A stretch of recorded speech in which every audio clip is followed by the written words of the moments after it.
Good morning everyone. तो next start करते हैं। Magnetic effect of electric current अपना कंटिन्यू था। नेक्स्ट स्टार्ट करते हैं इसी का नया टॉपिक, इसी चैप्टर का नया एक topic, that is magnetic force on a charge particle. तो फोर्स देखेंगे, मैग्नेटिक फोर्स एक चार्ज पार्टिकल के ऊपर किस तरीके से लगता है। ठीक है, तो जैसे हम पहले आपको प्रीवियसली में पढ़ चुके थे हम लोग कि कोई भी चार्ज पार्टिकल अगर रेस्ट में रहे तो वहां से इलेक्ट्रिक फील्ड लाइंस निकलती है।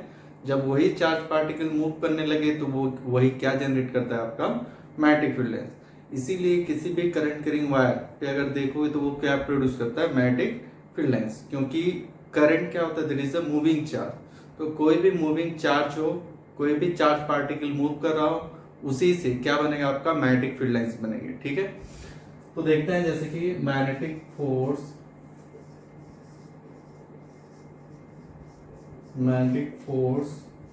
On a moving charge.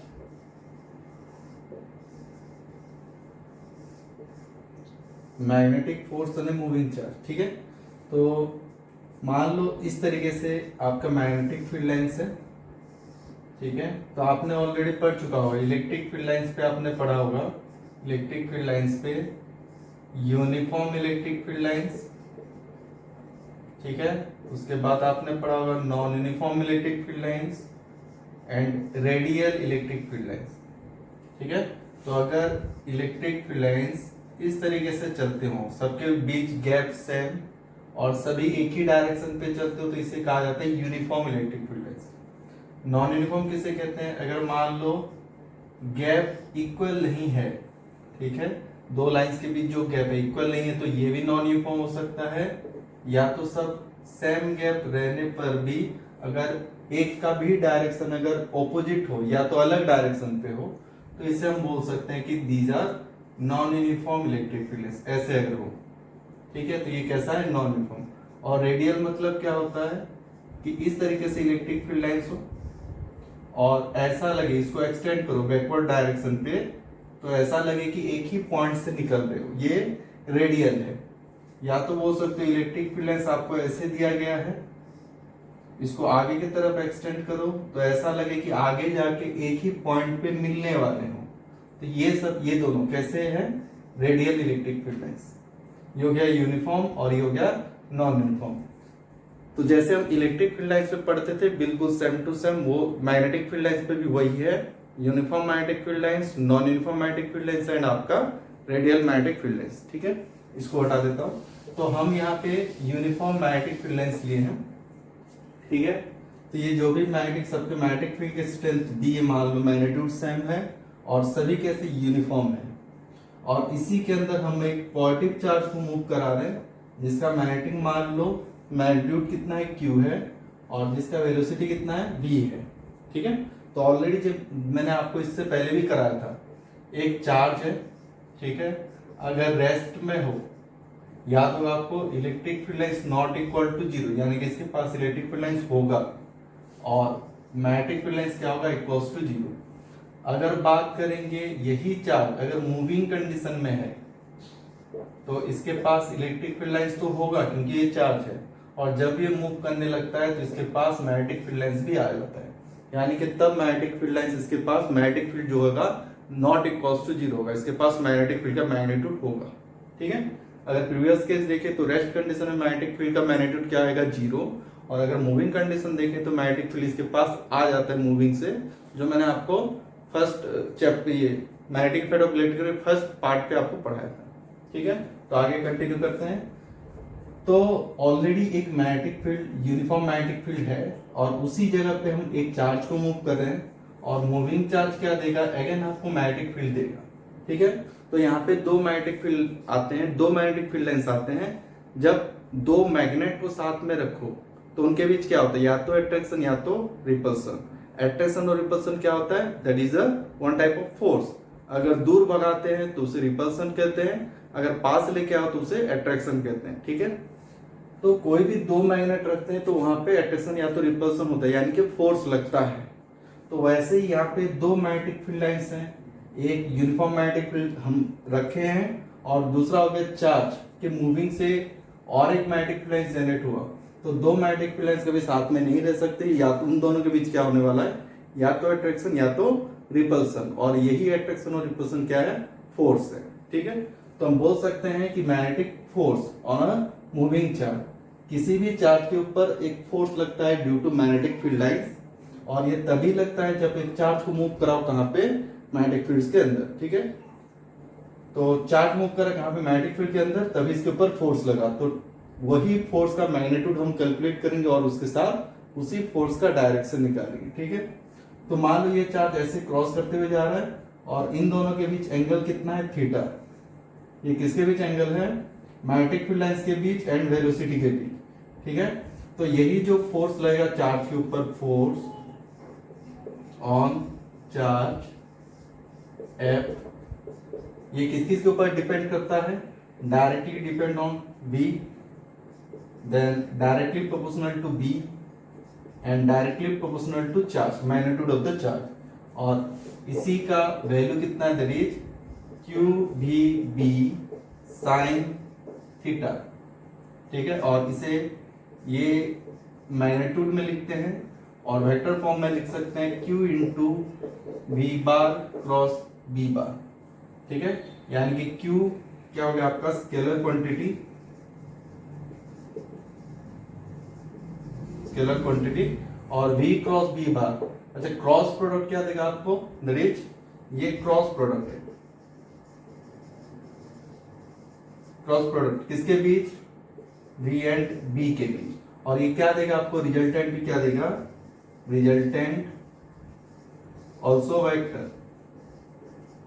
तो आपको जो फोर्स मिला वो भी वेक्टर क्वांटिटी है, तो Q स्केलर हो गया V क्रॉस B, तो फोर्स जो मिला वो भी एक वेक्टर क्वांटिटी है।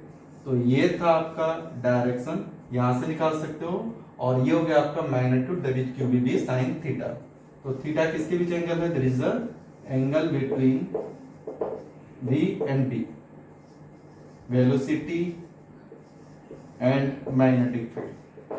ठीक है, तो theta is the angle between velocity and magnetic field. अच्छा, यहाँ पे हम लोग पढ़े थे, याद करो, आपको पहले ही बता दिया था मैंने V क्रॉस B, यहाँ पे हम लोग मैग्नेटिक फील्ड निकालते थे, डीबी का क्या निकालते थे, डीएल क्रॉस आर, तो उसी तरह यहां पे भी निकालना है।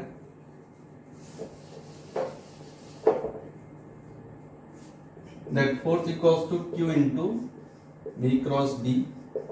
ठीक है, V first vector, first vector पे हम क्या रखते हैं, थंब रखना है in the direction of first vector, और B क्या होगा, that is the second vector, और सेकंड वेक्टर की तरफ क्या करते हैं, रिलीज द फिंगर्स,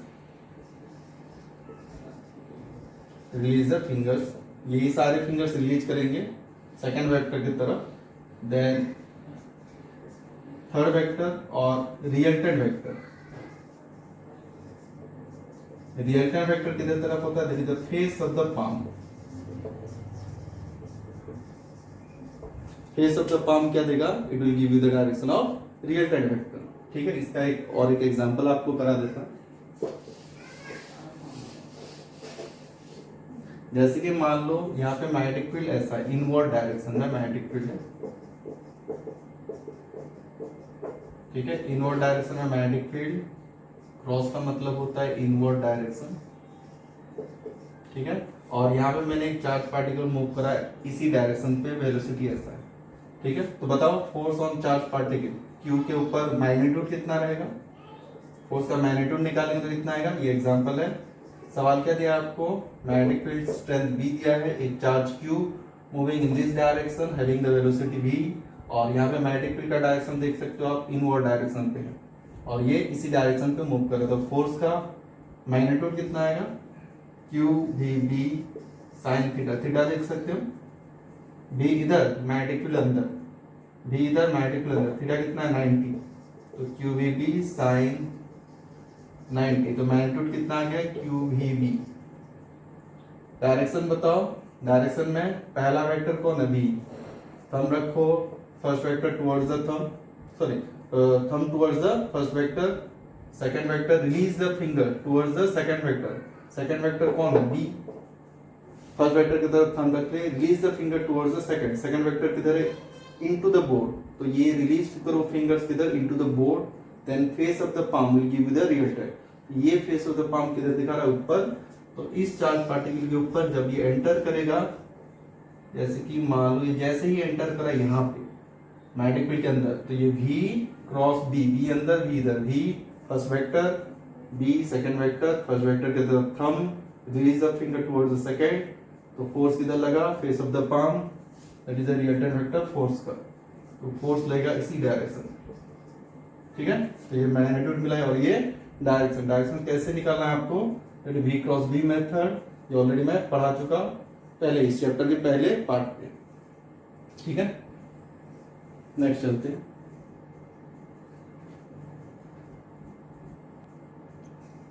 ठीक है। तो जैसे कि आपको बताता हूँ, मान लीजिए टाइप 1 में मैग्नेटिक फील्ड इधर,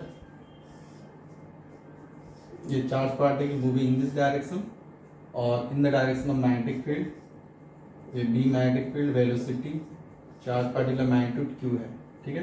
तो थीटा कितना है बोलो, theta 0 degree, velocity in the direction of magnetic field है, तो फोर्स कितना लगेगा, that is Q V B sine 0, ठीक है। तो वैल्यू कितना है, फोर्स 0, फोर्स लगा ही नहीं मतलब इसके ऊपर फोर्स कितना आएगा 0, तो यहाँ से निकाल सकते हो मास इंटू एक्सप्रेशन कितना आएगा 0, एक्सप्रेशन कितना आएगा 0 और वेलोसिटी क्या आएगा कांस्टेंट, तो एक्सप्रेशन क्या लिखते हो, dv डिवाइडेड बाय dt, है कि नहीं। एक्सप्रेशन अगर 0 होता है तो वेलोसिटी क्या रहेगा आपका कांस्टेंट, कांस्टेंट का डेरिवेटिव हमेशा कितना आता है, दैट इज 0, ठीक है। एक्सप्रेशन 0 है, इसका मतलब v कांस्टेंट है, v का मतलब v में क्या क्या आता है, स्पीड एंड डायरेक्शन, यानी कि इस वाले चार्ज का स्पीड आप अगर 10 मीटर पर सेकेंड स्पीड से इस मैग्नेटिक फील्ड के अंदर इसको प्रोजेक्ट करते हो तो उतना ही रहेगा through out the journey, and इसका डायरेक्शन भी वही डायरेक्शन पे रहेगा जिस डायरेक्शन पे आपने इसको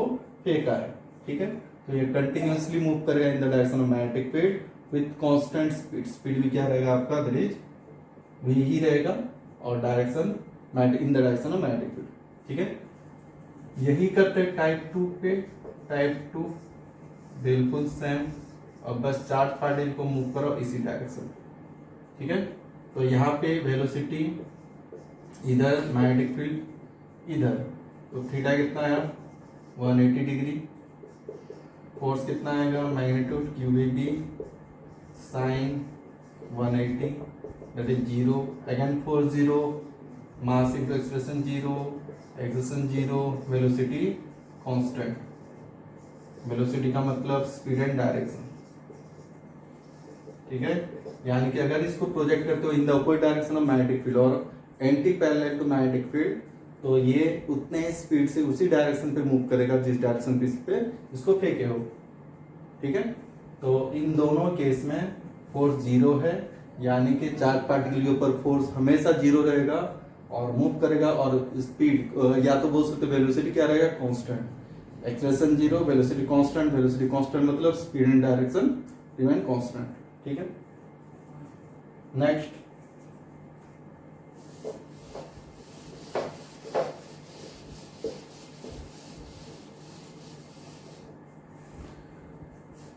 थीटा इज 90 डिग्री, टाइप 3 में देखते हैं थीटा इज 90 डिग्री, इसमें अब काफी कुछ पढ़ने वाले हैं। थीटा 90, तो जैसे मान लो इस तरीके से मैग्नेटिक फील्ड है,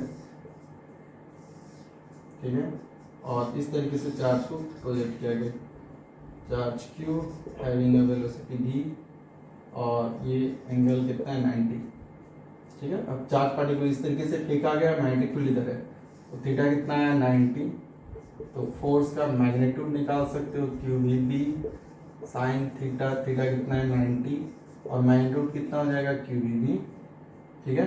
और फोर्स का अगर मैग्नीट्यूड आता है तो इसके साथ डायरेक्शन भी देख सकते हो, डायरेक्शन कौन देता है, v क्रॉस b, ठीक है। तो v किधर है ऊपर, क्रॉस b इधर, तो v ऊपर, मैग्नेटिक फील्ड इधर, तो फोर्स किधर लगेगा इन the direction of face of the palm, तो फोर्स अंदर की तरफ, तो इसके ऊपर फोर्स किधर लगा, इनवर्ड डायरेक्शन में, force on charge particle inward direction पे रहेगा और इनटू द बोर्ड, अंदर की तरफ ये फोर्स रहेगा, ठीक है। चलते हैं आगे।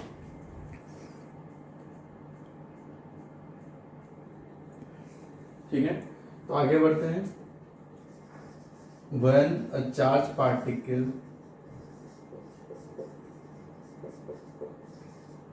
is projected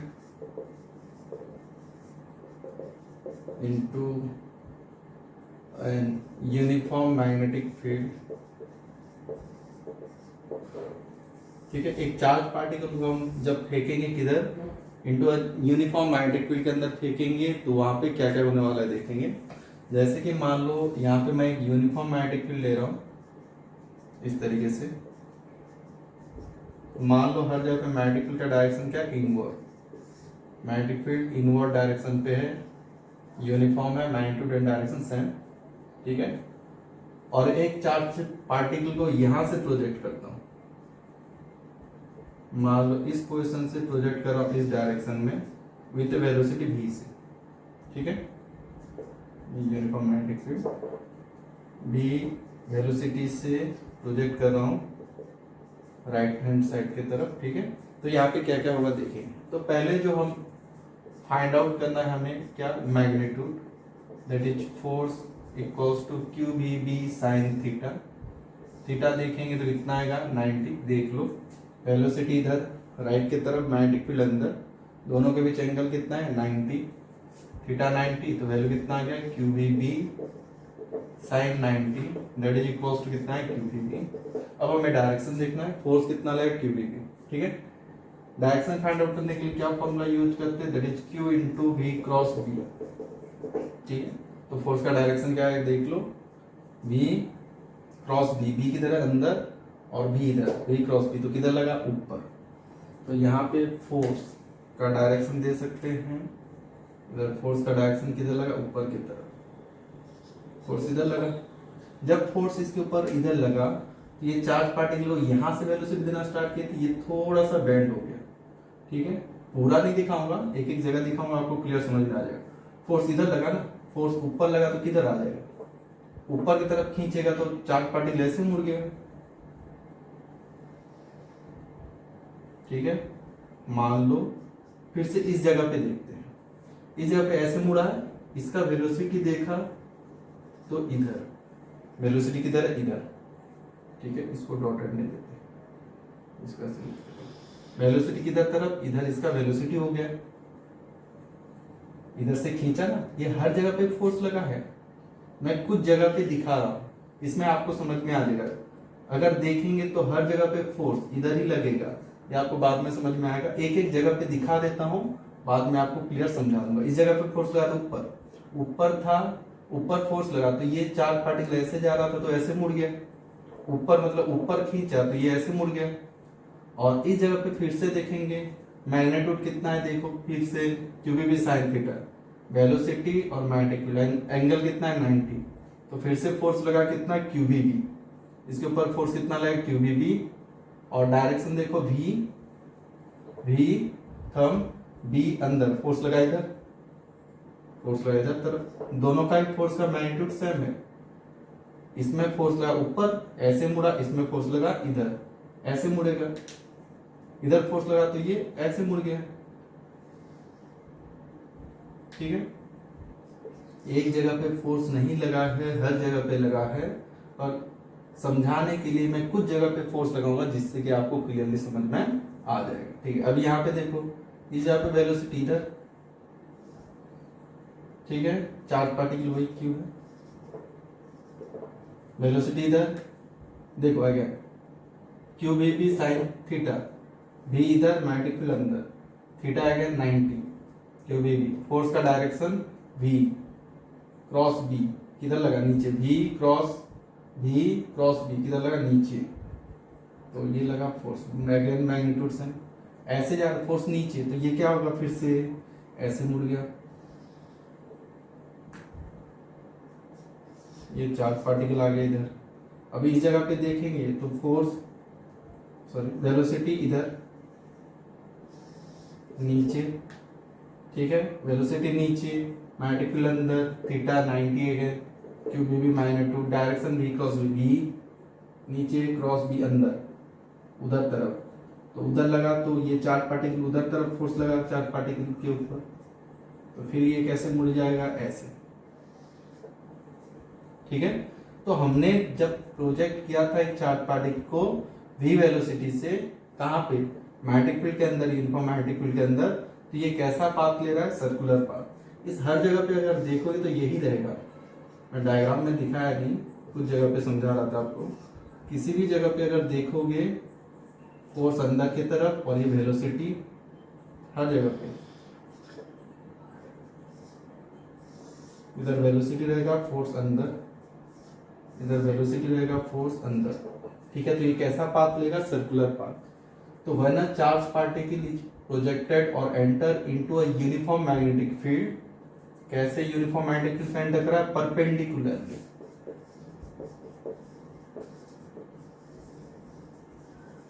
कैसे एंटर कर रहा था, देखो मैग्नेटिक फील्ड के साथ, मैग्नेटिक फील्ड इधर था, वेलोसिटी इधर था, परपेंडिकुलरली। देन रिजल्टेंट क्या मिला आपको, result, it takes a circular path.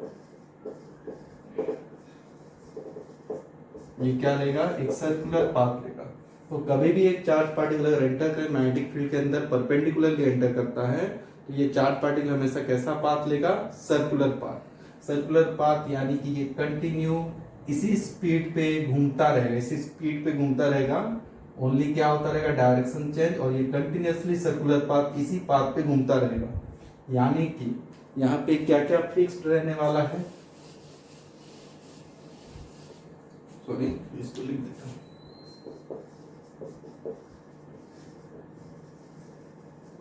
क्या क्या फिक्स्ड रहने वाला है, एक तो कांस्टेंट क्या क्या रहने वाला देख लो, स्पीड कांस्टेंट रहेगा। ठीक है, देन बोल सकते हो रेडियस कांस्टेंट रहेगा, ओनली चेंज क्या होगा इसका, direction. Charge particular direction change हुआ, यानी कि जो मैग्नेटिक फोर्स लगा, मैग्नेटिक फोर्स जो क्यूबी भी लग रहा है हर बार, जो मैग्नेटिक फोर्स लग रहा है क्यूबी, मैग्नीट्यूड में लिख रहा हूं, क्यूबी भी जो मैग्नेटिक फोर्स लग रहा है, ये हमेशा क्या करता है, ये ओनली क्या चेंज करता, change in direction of charge particle. ये जो फोर्स है ये कभी भी स्पीड को बढ़ाता नहीं, ये हमेशा क्या करने वाला है आपका, इसी कंडीशन में जब एक चार्ज पार्टिकल एंटर करता है perpendicularly to a magnetic field, तो ये हमेशा क्या करेगा, ये मैग्नेटिक फोर्स जो फोर्स लगता है चार्ज के ऊपर due to its velocity in magnetic field, ये फोर्स हमेशा इसका डायरेक्शन चेंज करेगा। जब चार्ज पार्टिकल कैसे एंटर करे, परपेंडिकुलरली। ठीक है, डायरेक्शन चेंज करेगा, इसके स्पीड पे कोई फोर्स या स्पीड पे कोई असर नहीं है, इसका स्पीड ना ही इंक्रीज होगा ना ही डिक्रीज होगा। तो समझ में आया, मैग्नेटिक फोर्स ओनली क्या करता है, डायरेक्शन चेंज। और जब ये एंटर करे perpendicularly, when a charge particle enter into an uniform magnetic field perpendicularly, it takes always circular path। ये हमेशा कैसा पाथ लेगा, सर्कुलर पाथ। ठीक है,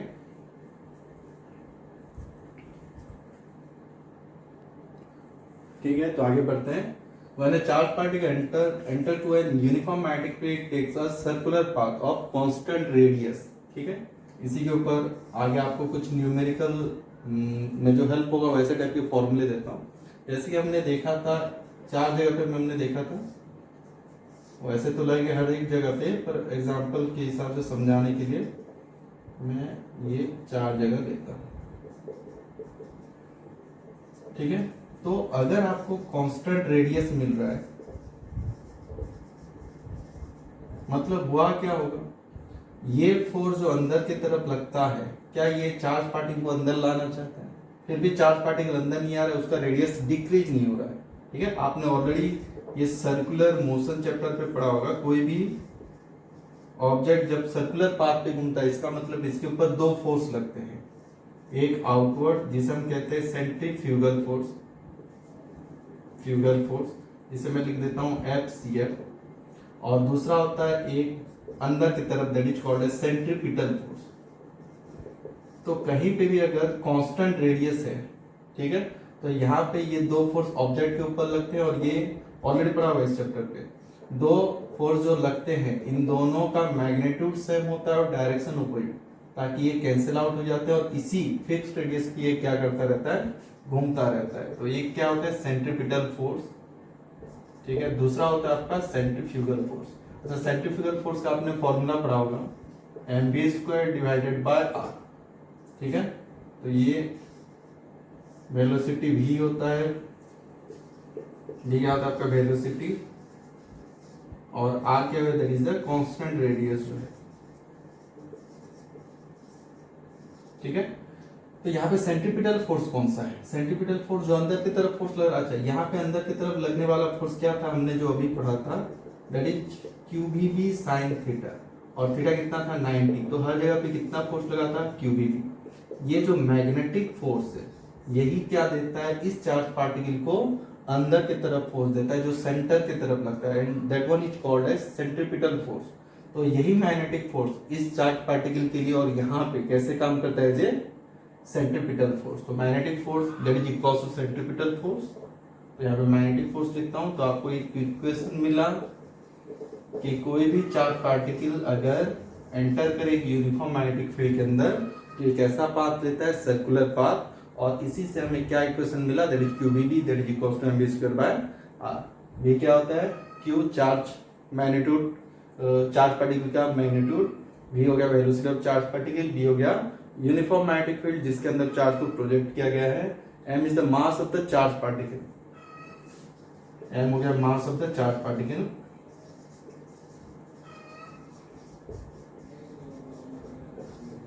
ठीक है, और r हो गया that is the constant radius.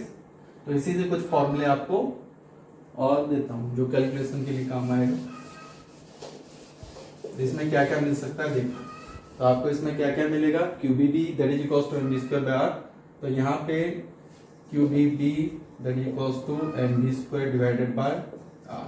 तो पहले कैलकुलेट करते हैं रेडियस, तो रेडियस कितना आएगा, b काट दो, QBB that is equal to mv² divided by r। तो ये b कट गया, रेडियस कितना आएगा, that is mv divided by QB, ठीक है। और यहाँ से वेलोसिटी अगेन फाइंड आउट कर सकते हैं, वेलोसिटी v कितना आएगा, दैट इज v का formula QBr divided by m, ठीक है,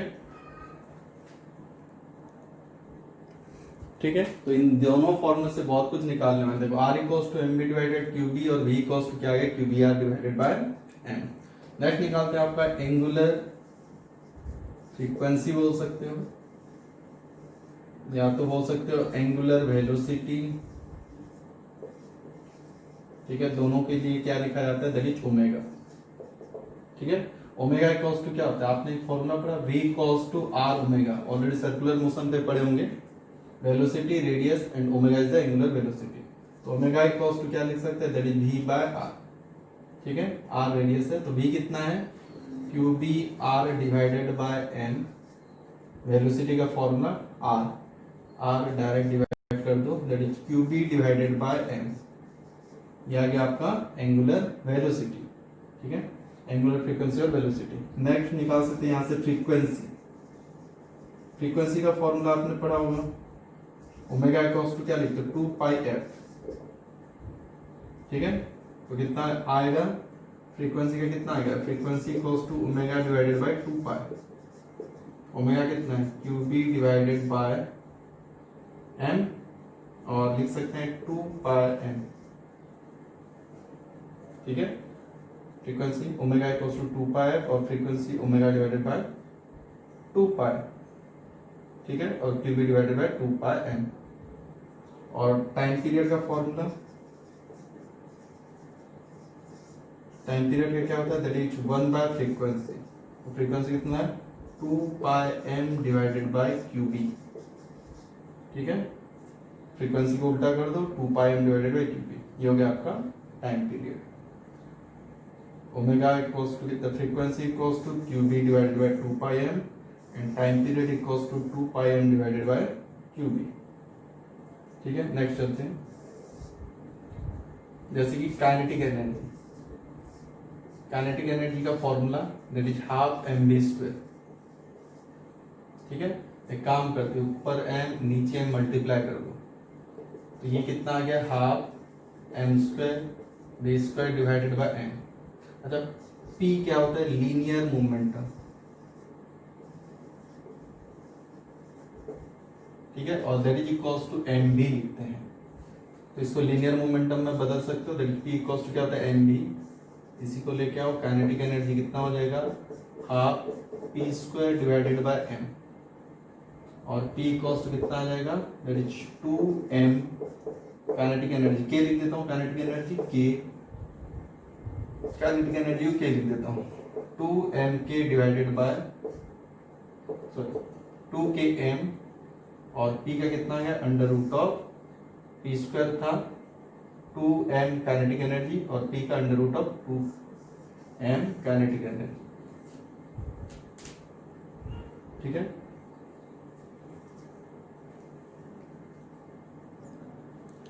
ठीक है, यहाँ पे और कुछ रिलेशन देखते हैं, जैसे कि R इक्वल्स टू हमने लिखा है mb डिवाइडेड बाय qb, और mb क्या होता है that is linear momentum p divided by qb, तो फॉर्मूला लिख सकते हैं R that is equals to p का क्या है that is 2m kinetic energy divided by qb, तो एक रिलेशन मिलेगा रेडियस का काइनेटिक एनर्जी के साथ, ठीक है। नेक्स्ट एक फॉर्मूला आपने इलेक्ट्रोस्टैटिक पे पढ़ा था, ठीक है, काइनेटिक एनर्जी को हम QV भी लिखते थे, V क्या था आपका पोटेंशियल, V क्या था पोटेंशियल, और ये चार्ज को किसी पोटेंशियल के अंदर रखो तो उसके ऊपर फोर्स या तो काइनेटिक एनर्जी कितना लगता था Q इंटू V, यहाँ पे अगेन यूज कर सकते थे radius that is equals to 2m Q into V divided by QP, ठीक है। अगेन रेडियस का आपको और एक फॉर्मूला मिला, फॉर्मूला लिख सकते हैं 2m QV divided by QB, यहाँ पे V इज अ पोटेंशियल,